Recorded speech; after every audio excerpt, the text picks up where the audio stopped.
Well, good afternoon, everybody. Hope you're doing all right. Hope you're having a good week so far. I know that it's only Monday, but I promise you, I could have a whole week in one day. So I just wanted to catch up with you because I haven't been in the garden for a while, but I have today. It was so exciting to be able to get out into the garden. I grabbed the chance while there was dry weather and got stuck in and did some clearing out, tidying up, and actually did what I'd planned to do for a while, which is breaking down this pond that we had there. And there's the pond liner there. I'm just leaving it to dry out a bit so the sand could be more easily moved, and I'll mix that with soil to put in pots for a bit lighter soil, especially when I'm going to put the carrots in pots. So when that sand dries out a bit more, I will mix it with the compost and sand for the carrots. Hopefully it'll be light enough then for the carrots to get through a bit deeper, and I'll make sure I get the right variety of carrots this year.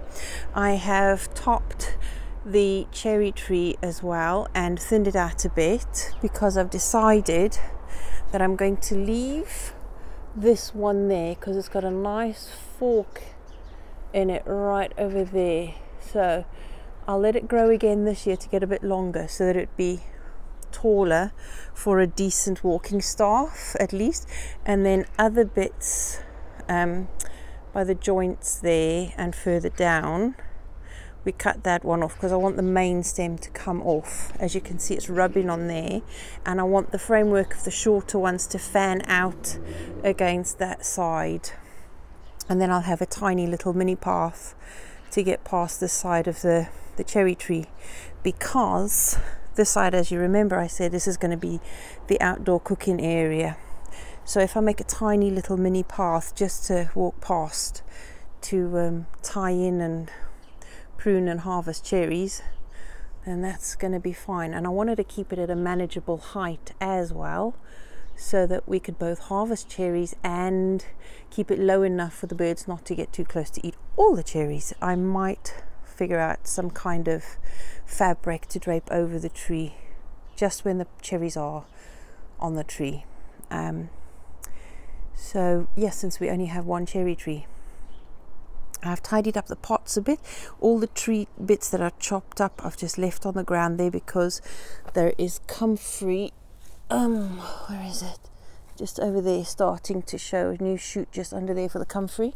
So this is where the comfrey is, and I'll just have to leave that there for now.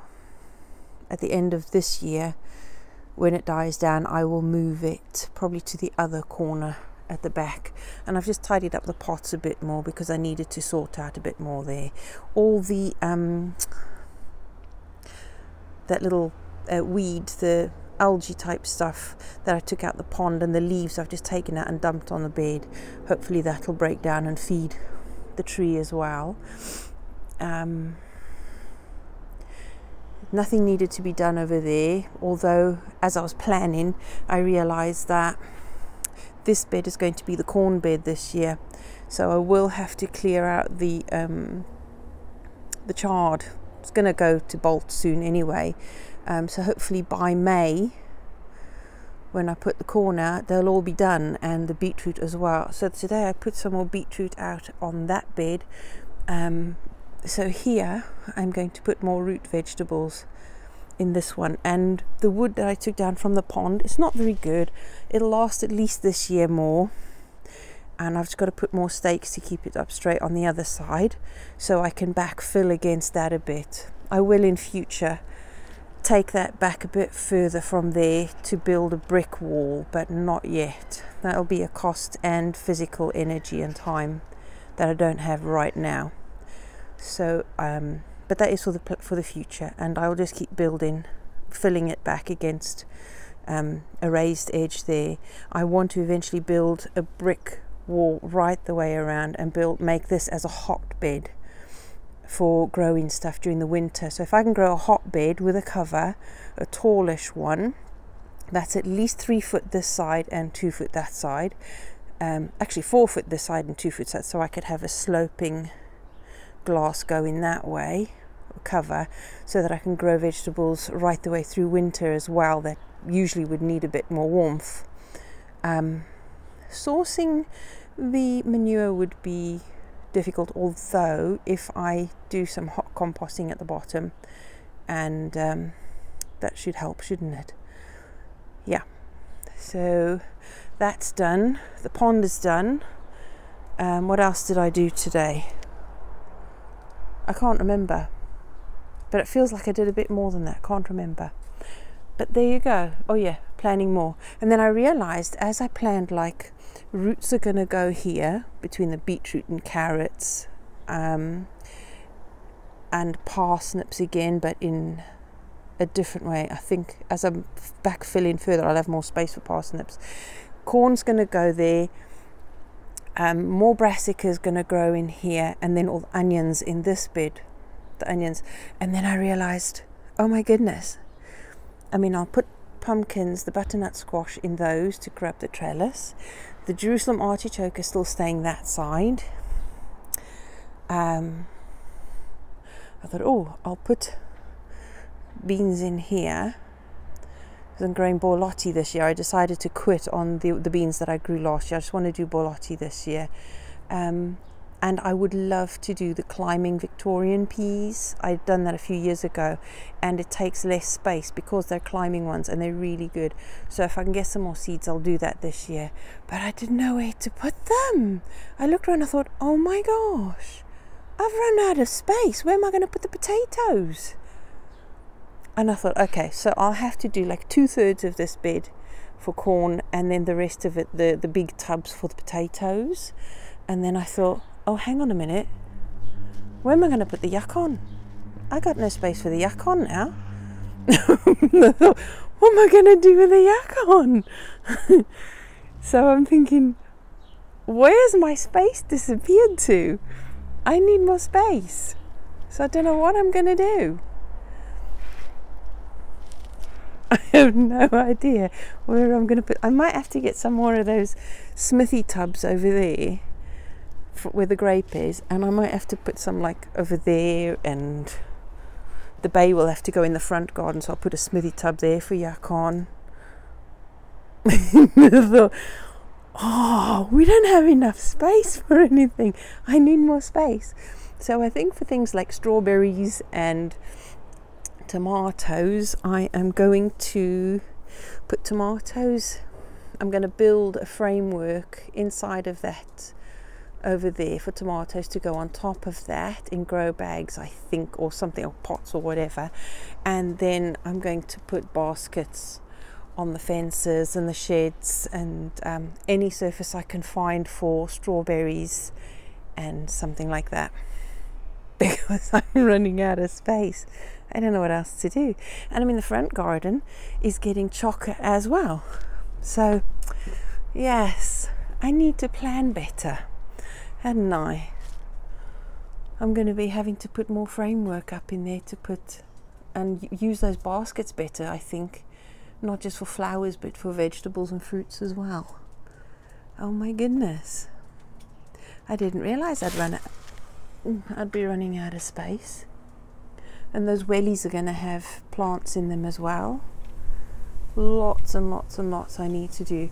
I am in future, those bicycles are going to be put, when I build the roof on the side of the house that way, to come right the way across down there, because there needs a roof that side, just like this. So when that's built, I'll put the bikes and the ladders and things down the side of the house, because there's not much room for anything else. And then when the bikes are gone from there, I will build a planter, a big wooden planter with a trellis on the back, because I need to block the wind coming in behind over there on the pergola, and the rain, because the rain comes in. So I'll have to rig something up to stop the rain, and then a trellis to grow clematis or something on. So we'll see how that goes. Or clematis, because I need that wind shelter there to keep the wind out of under the cover. I've got wood over there ready to sort out and build some shelving for the craft fairs for December. So if I can get that job out the way, that's no wood lying around then. So there you go. I have to do another video as well on the crafts, because we've done some things. The whittler's been busy whittling away and making bowls today actually, so I'll show you what he's done there, but I'll do that in another video. So yes, today I've been out with my daughter to the shop, and I now have to go and get stuck into crafting. So that'll be what I do for the rest of the day and tonight. Thankfully we've still got some bean stew left from yesterday for supper, so I don't have to do that tonight. Oh, it was so tasty. I'm really enjoying more whole food plant-based recipes, and that was actually a surprise, because I thought, what else do you do with beans and things like that? Because most of the time it's either tomato Italian type based meals or curry type based meals, and I'm thinking, but what if I just want something savoury and hearty? I don't want the spicy stuff or the tomatoey stuff. And I just didn't bother with putting any of those into the bean stew yesterday, except for bay and some allspice and some stock, salt and pepper. Not much salt, because I wanted to cook the beans. I put it all in the slow cooker, and salt makes the beans go really hard, so I didn't put the stock in until it was way over 2 hours long cooking in the slow cooker on high, and then I turned it down to simmer for the rest of the day, and it was absolutely delicious. The colour, because it's black turtle beans, they give off their colour, and I had mushrooms in there as well as onions and carrots and potatoes.